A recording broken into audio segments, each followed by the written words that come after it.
तो अभी तक हम लोग आउटर मॉर्फोलॉजी पढ़ रहे थे और अब हम लोग एनाटोमी पढ़ने जा रहे हैं। और एनाटोमी में सबसे पहले आता है digestive system of cockroach. Cockroach का अभी तक हम लोग क्या पढ़ रहे थे? मॉर्फोलॉजी। इसमें एनाटोमी में सबसे पहले डाइजेस्टिव सिस्टम मतलब एनाटोमी मतलब इंटरनल स्ट्रक्चर। कॉकरोच का इंटरनल स्ट्रक्चर क्या होता है, ठीक है, कैसा उसका डाइजेस्टिव सिस्टम है, कैसा उसका रेस्पिरेटरी सिस्टम है, कैसा सर्कुलेटरी सिस्टम है, सब एक एक करके पढ़ेंगे।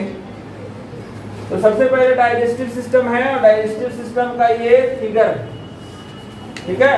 तो डाइजेस्टिव सिस्टम में क्या आता है? तो सबसे पहले माउथ आता है। पूरे डाइजेस्टिव सिस्टम को 3 हिस्से में बांटा गया है, फोरगट, मिडगट और हाइंडगट। फोरगट जो आगे वाला हिस्सा है, फोरगट कौन है? जो आगे वाला हिस्सा है। कहां से कहां तक? माउथ से लेकर माउथ, एसोफेगस, ट्रॉप, गिजार्ड, माउथ और इसमें फैरिंग्स भी आ जाएगा। ये फैरिंग्स है, इधर माउथ होगा, फैरिंग्स, एसोफेगस, ट्रॉप, गिजार्ड। ये यहां तक क्या आता है? फोरगट। यहां पर क्या आता है? ये इतना दूर को बोलते हैं फोरगट, मतलब डाइजेस्टिव सिस्टम का आगे वाला भाग, ठीक है। अब इसमें क्या है? सलाइवरी ग्लैंड भी है, सलाइवरी रिजर्वॉयर भी है। सलाइवरी ग्लैंड क्या करेगा? सलाइवा बनाएगा। सलाइवरी ग्लैंड सलाइवा निकालेगा और वो जमा होगा किसमें? Salivary reservoir. रिजर्वॉयर उसको बोलते हैं जहां पर कुछ जमा हो, ठीक है ना। तो यहाँ पर बीच में जो जगह दिख रहा है, खाली जगह, उसको बोल रहे हैं सलाइवरी रिजर्वॉयर। सलाइवरी रिजर्वॉयर का काम है सलाइवा को जमा करना। आगे है एसोफेगस, ये खाना को ट्रॉप तक ले जाएगा और यहाँ खाना स्टोर होगा और उसके बाद गिजड़ में जाएगा, खाना को वहां पर ग्राइंड किया जाएगा, तोड़ा जाएगा। गिजड़ का काम क्या है? वहां पर 6 काइटिनस टीथ है, काइटिन का बना हुआ है, काइटिन का बना हुआ दांत है। कॉकरोच का दांत माउथ के पास नहीं होता है, कहाँ होता है? गिजड़ में। गिजड़ में 6 काइटिनस टीथ होते हैं जो खाने को तोड़ने का काम, पीसने का काम करते हैं, ठीक है।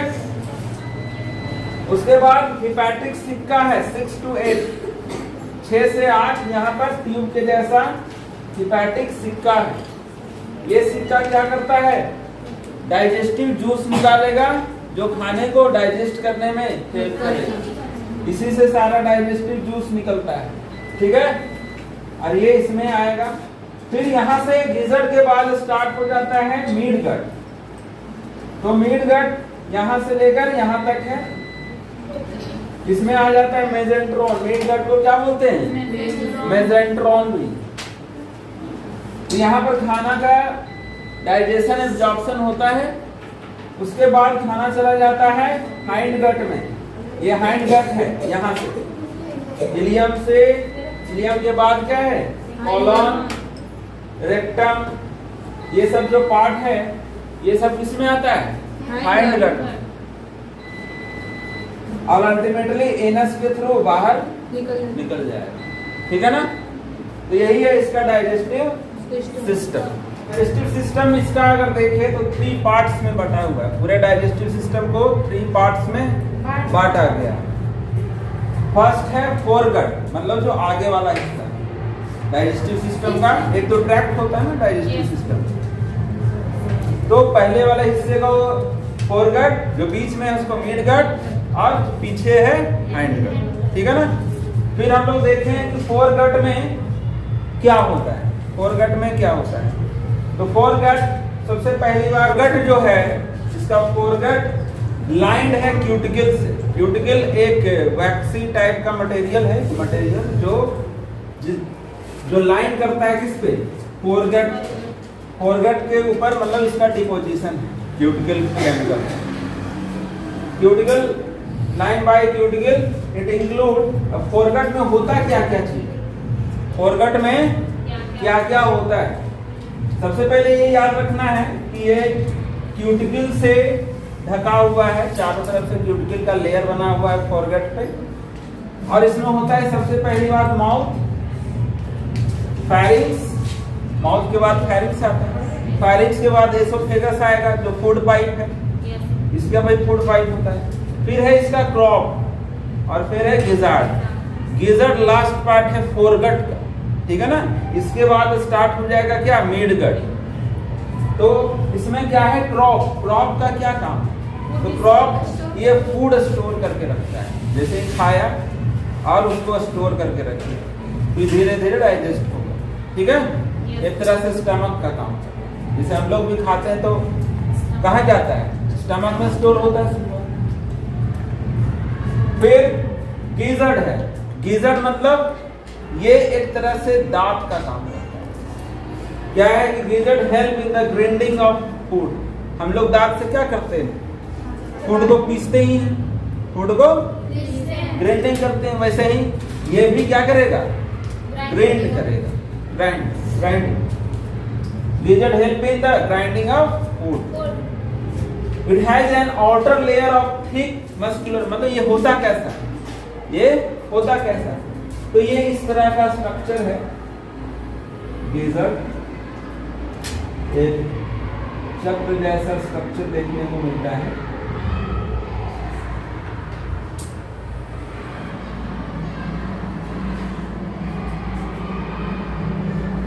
इसमें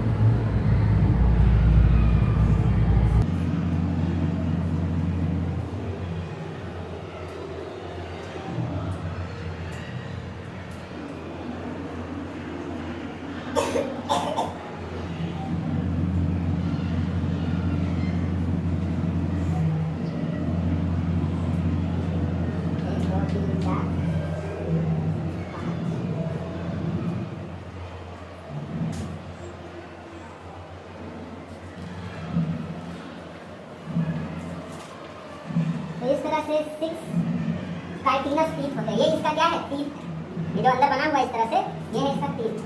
तो कॉकरोच उसके अंदर ये इस तरह का स्ट्रक्चर होता है गीजर, तो क्या बोलते हैं, गीजर। इस तरह का स्ट्रक्चर होता है गीजर कॉकरोच के अंदर।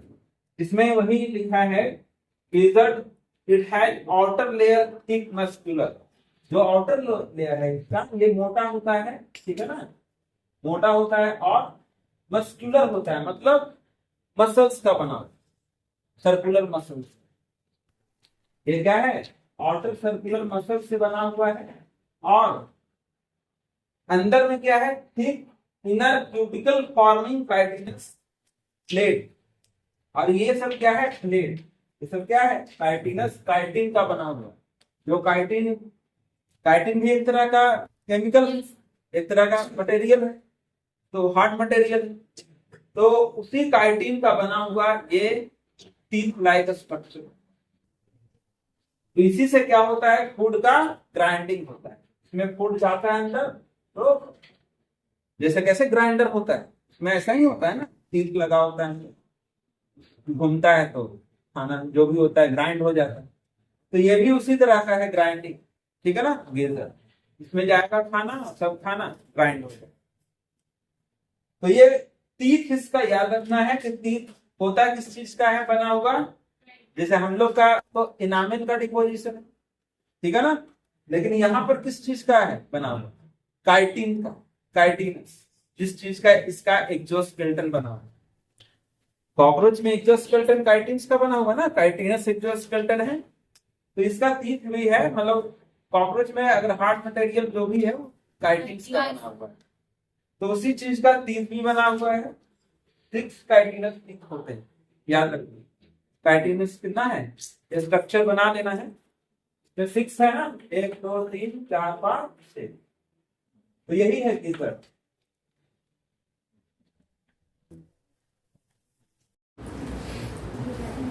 तो अभी तक हम लोग फोरगट पढ़े, फोरगट में गैस गीजर तक था, ठीक है ना। गीजर के बाद स्टार्ट होता है मिडगट, जिसको मेसेंट्रॉन भी बोलते हैं, ठीक है ना।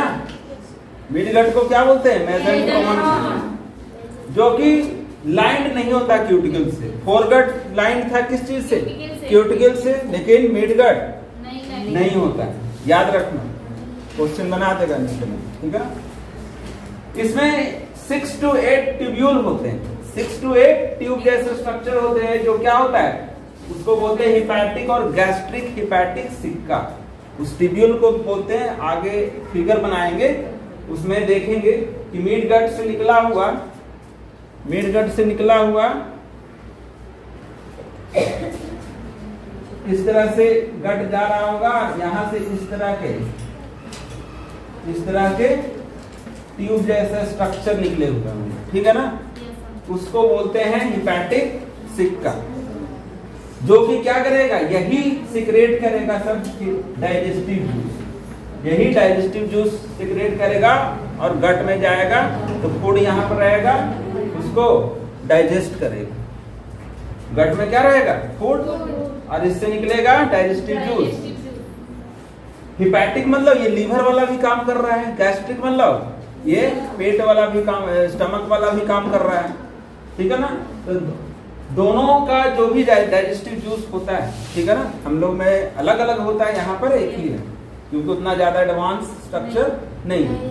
तो यहाँ पर हिपैटिक और गैस्ट्रिक सिक्का है, जो कि क्या करता है, डाइजेस्टिव जूस, जिससे खाना पचेगा। डाइजेस्टिव जूस क्या करेगा, खाना पचाएगा। Between the hind gut and mid gut, अब हाइंड गट के बाद आएगा मिड गट के बाद आएगा हाइंड गट, तो उसके बाद क्या होगा, there are 100 and 150 yellow thin filamentous Malpighian tubule. अब आगे क्या है, आगे स्ट्रक्चर में मान लो यहां तक था मिड गट, ठीक है ना, इसके बाद स्टार्ट हो जाएगा क्या, हाइंड गट। तो यहां पर इस तरह का स्ट्रक्चर देखिए, यहां पर इस तरह का स्ट्रक्चर मिलता है। ये कितना रहेगा, 100 to 150, और इसका कलर होता है येलो, थिन होता है, पतला पतला होता है, धागे के जैसा फिलामेंटस है, ठीक है ना, और इसी को बोलते हैं मालपीजियन ट्यूब्यूल। तो कॉकरोच में एक्सक्रेटरी मतलब किडनी का काम करता है यही मालपीजियन ट्यूब्यूल। एक्सक्रेटरी मटेरियल को निकालने का काम कौन करेगा, मालपीजियन ट्यूब्यूल। तो यही है मालपीजियन ट्यूब्यूल, इस तरह का स्ट्रक्चर, यही काम करेगा किडनी का कॉकरोच में, मालपीजियन ट्यूब्यूल।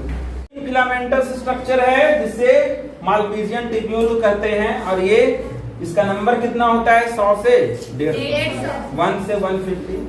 अब हाइंड गट जो होता है, लास्ट वाला पार्ट जो है, वो थोड़ा ब्रॉडर है, वो थोड़ा चौड़ा है, and internally lined by cuticle, यानी कि इसका बाहर से क्यूटिकल का लेयर नहीं होगा, अंदर से क्यूटिकल का लेयर होगा, ठीक है ना, बाहर से नहीं होगा, अंदर से होगा, अंदर से क्यूटिकल लेयर होगा। इसमें क्या इंक्लूड करता है, इलियम, कॉलन और रेक्टम, और लास्ट में ओपन किससे होगा, एनस। हम लोग में भी यही सब होता है, इलियम, कॉलन, रेक्टम, और लास्ट में होता है एनस। तो इसी तरह का हाइंड गट, ठीक है।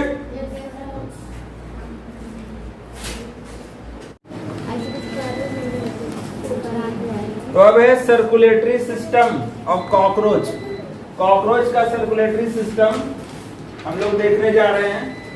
सर्कुलेटरी सिस्टम मेनली दो तरह का होता है, ओपन या फिर क्लोज।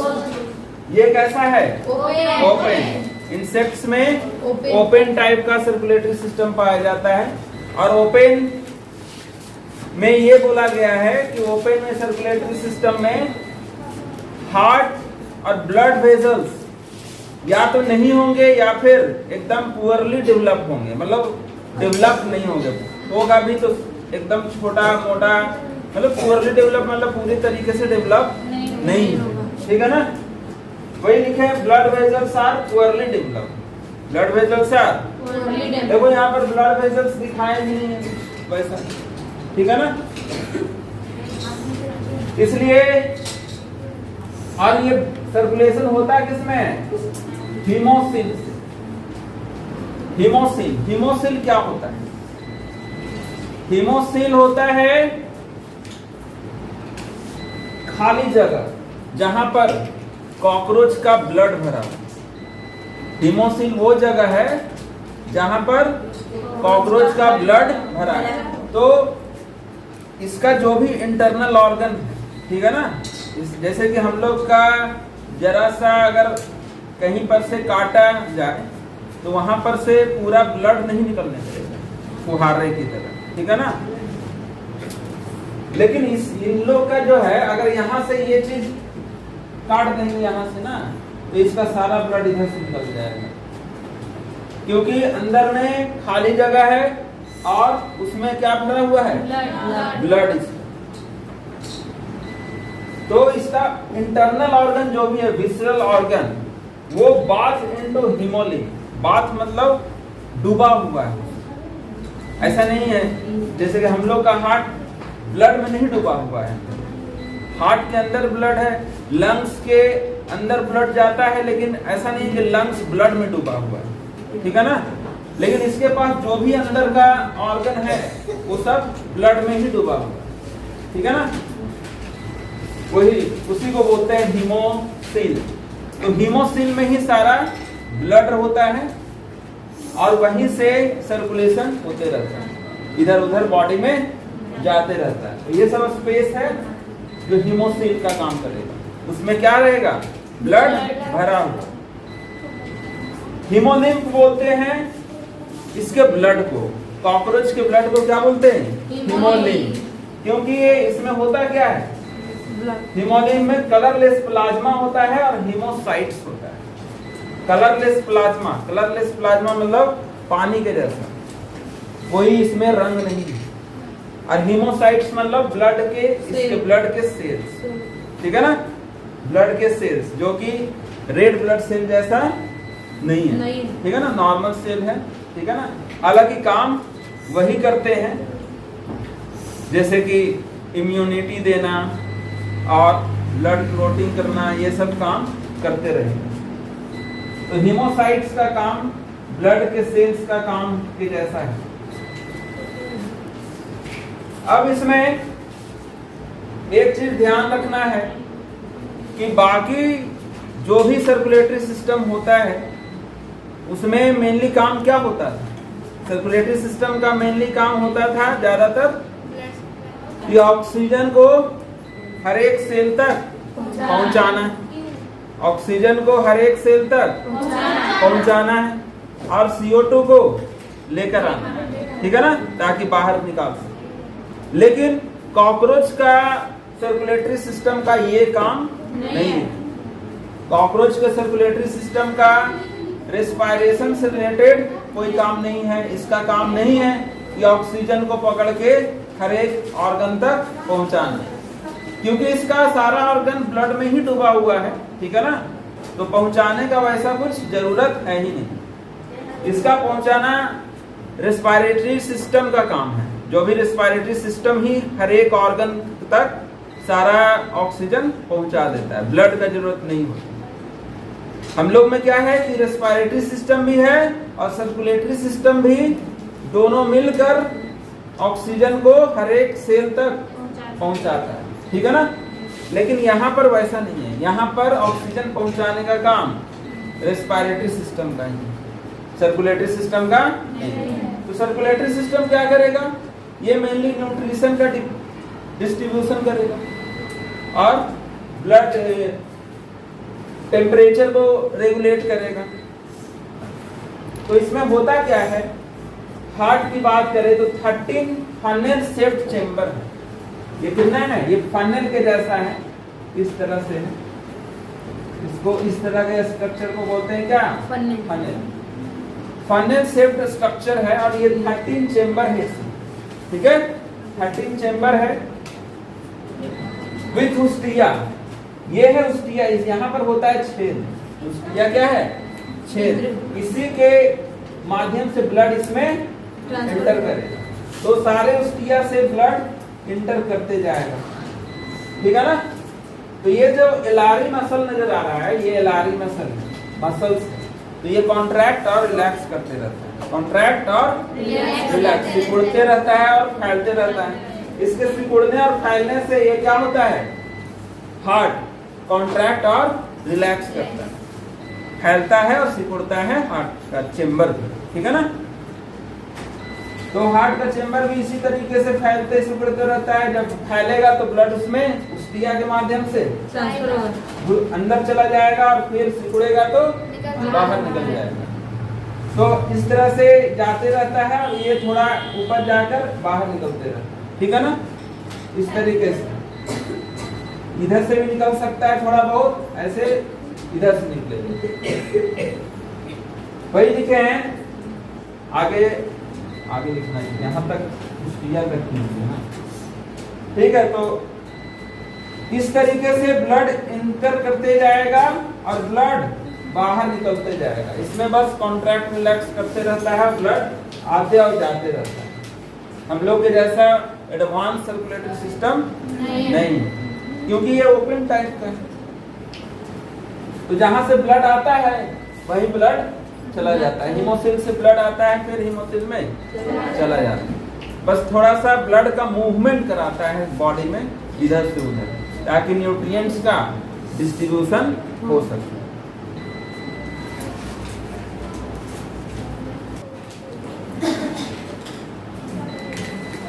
तो इसका हार्ट का जो सर्कुलेशन का डायरेक्शन है वो हम लोग समझते हैं कि कैसे ब्लड इंटर करता है और कैसे निकलता है। तो blood from sinuses इंटर्स heart through the ostia. जैसे कि ये सब चेम्बर्स हैं, सब क्या है, चेम्बर्स हैं, और यहां पर होता है ओस्टिया, और ये सब मसल्स हैं। ये सब क्या है, तो ये जब कॉन्ट्रैक्ट करेगा, मसल जब कॉन्ट्रैक्ट करेगा तो ये फैलेगा। ये मान लो कॉन्ट्रैक्ट करके छोटा होगा तो ये फैलेगा, तो फैलेगा तो अंदर जगह ज्यादा होगा, तो यहाँ से ब्लड ओस्टिया के थ्रू ब्लड इसमें अंदर जाने लगेगा, अंदर जाने लगेगा, और अंदर जाने के बाद ऊपर की ओर से फिर निकलने लगेगा। एंटेरियरली बोला है through ostia and pumped anteriorly to the sinuses. इधर सब साइनस है, इधर क्या है, जहां ब्लड भरा हुआ है, ठीक है। यहां से ब्लड इंटर करेगा जब ये कॉन्ट्रैक्ट करेगा तो, और फिर बाहर से आगे से निकल जाएगा।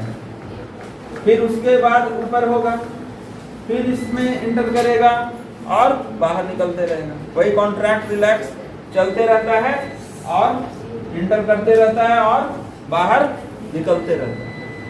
बस इतना ही समझ लेना है कि ब्लड फ्रॉम साइनसेस, मतलब साइनसेस जो खाली जगह है जहां पर हीमोलिम्फ भरा हुआ है, वहां से जाएगा अंदर और फिर जब आगे की ओर पंप होकर बाहर निकल जाएगा।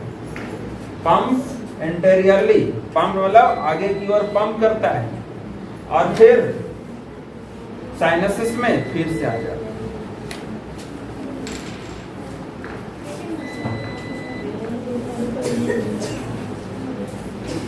तो ये है respiratory system. Respiratory system cockroach में किस तरह का होता है, ठीक है ना। ये बस एक छोटा सा पार्ट रेस्पिरेटरी सिस्टम का यहाँ पे बनाए हैं। इसमें क्या दिखा रहे हैं हम, स्पाइरेकल्स, ट्रैकिया और ट्रैक्यूल्स और बॉडी टिश्यू, ठीक है। तो मैंने कोई भी रेस्पिरेटरी सिस्टम का काम क्या होता है, ऑक्सीजन पहुंचाना, ठीक है ना। ऑक्सीजन इंटर कराना और CO2 बाहर निकालना। एनिमल्स में तो यही होता है, ठीक है। ऑक्सीजन अंदर जाएगा और CO2 बाहर आएगा। तो इसमें क्या है कि इसका रेस्पिरेटरी सिस्टम ऐसा है कि इसको ब्लड का जरूरत नहीं पड़ता है ऑक्सीजन को टिश्यू तक पहुंचाने के लिए। इसमें ट्रैक्यूल्स ही इतने सारे हैं, ट्रैक्यूल्स ही इतने सारे हैं कि बॉडी के हर एक पार्ट तक ऑक्सीजन पहुंचा सकता है। क्या होता है कि कॉकरोच के दोनों साइड में, कॉकरोच के दोनों साइड में, लेटरल साइड दिखाया क्या, लेटरल साइड में 10 पेयर्स ऑफ स्पाइरकल्स होते हैं। 10 पेयर्स, 10 जोड़े स्पाइरकल्स होते हैं, मतलब 10 इधर और 10 इधर, ठीक है ना। 10 पेयर्स स्पाइरकल्स होते हैं और यही है वो स्पाइरकल्स क्या है, ये छेद है बॉडी में, क्या है छेद। ये छेद से ही ऑक्सीजन, एयर से ऑक्सीजन इंटर करेगा। और यहाँ पर लगा होता है वॉल्व, यहाँ पर क्या होता है वॉल्व लगा होता है, जिसको बोलते हैं स्फिंक्टर। स्फिंक्टर लिखे है ना, the spiracle opening of spiracle regulated by sphincter, मतलब इसको बंद करना और खोलने का काम कौन करता है, स्फिंक्टर, ठीक है ना। जब खुलेगा तो ऑक्सीजन चला जाएगा, बंद होगा तो फिर मतलब ऑक्सीजन जब अंदर चला गया तो बंद हो जाएगा, ताकि इसमें से बाकी फ्लूइड्स वगैरह नहीं निकले, ठीक है ना। क्योंकि अगर हमेशा खुला रखेगा तो बहुत सारे फ्लूइड्स डिफ्यूज होने लगे, ठीक है ना, क्योंकि इसका ओपन है सब सिस्टम। तो यहां से जाएगा ट्रैकिया में, ट्रैकिया बड़ा ट्यूब है, ट्रैकिया से बहुत सारे छोटे छोटे ट्यूब्यूल्स में चले जाएंगे। ये ब्लड वेजल्स की तरह काम कर रहा है, ब्लड वेजल्स की तरह, जैसे ब्लड वेजल्स हमारा एकदम बहुत सारे हैं और उसी से ऑक्सीजन डिफ्यूज हो जाता है कहाँ, बॉडी टिश्यू में, और बॉडी टिश्यू से CO2 फिर से आ जाता है ब्लड वेजल्स में। वैसे ही यहाँ पर कौन है, ट्रैक्यूल्स है, यहाँ पर छोटे छोटे पतले पतले ट्यूब्स है जो बॉडी के हर एक पार्ट को कनेक्ट कर रहा है, बॉडी के हर एक पार्ट को कनेक्ट कर रहा है। तो इसी से सारा का सारा ऑक्सीजन का डिफ्यूजन होगा। वही लिखे it consist network of trachea, मतलब ऐसे ऐसे ट्रैकिया बहुत सारे और सब आपस में जुड़े हुए, और बाहर किससे जुड़े हुए हैं, स्पाइरकल से। तो बाहर से स्पाइरकल से इंटर करेगा बॉडी में और ट्रैकिया में जाएगा, ट्रैकिया से ट्रैक्यूल में, और ट्रैक्यूल से ट्रैक्यूल का कनेक्शन होगा बॉडी टिश्यू से और वहां सब पहुंचा देगा, ठीक है। Thin branches of trachea, tracheal tubes are called tracheole. ये जो ट्रैकिया के पतले पतले ब्रांचेस दिख रहे हैं, ब्रांच जैसा लग रहा है ना, इसमें से निकला हुआ ब्रांच, ये पतले पतले ब्रांच क्या है, tracheole. They carry oxygen to all part of the body, ये सभी जगह ऑक्सीजन बॉडी में पहुंचाने का काम करेंगे। The opening of spiracle regulated by sphincter, इसको खोलने और बंद करने का काम क्या है, स्फिंक्टर का। स्फिंक्टर होता है वाल्व, जैसे कि साइकिल वगैरह में, साइकिल के चक्के में वाल्व लगा होता है ना, कोई भी गाड़ी जिससे हवा भरा जाता है, हवा भर तो देते हैं लेकिन निकलता नहीं है। वाल्व का काम क्या है, अंदर जाने देना लेकिन निकलने नहीं देना, मतलब कैसे भी करके रेगुलेट करना, जिसको अंदर जाना है उसको अंदर जाने देना, जिसको बाहर जाना है उसको बाहर जाने देना, ठीक है। तो रेगुलेट करेगा स्फिंक्टर। और गैसेस एक्सचेंज थ्रू डिफ्यूजन, जैसे हम लोग में भी गैसेस एक्सचेंज कैसे होता है, डिफ्यूजन, गैस डिफ्यूज हो जाता है टिश्यू में, और टिश्यू से CO2 फिर से ब्लड में डिफ्यूज हो जाता है। तो डिफ्यूजन प्रोसेस के थ्रू गैस का ट्रांसपोर्टेशन और एक्सचेंज होता है। गैस का एक्सचेंज कैसे होता है, डिफ्यूजन।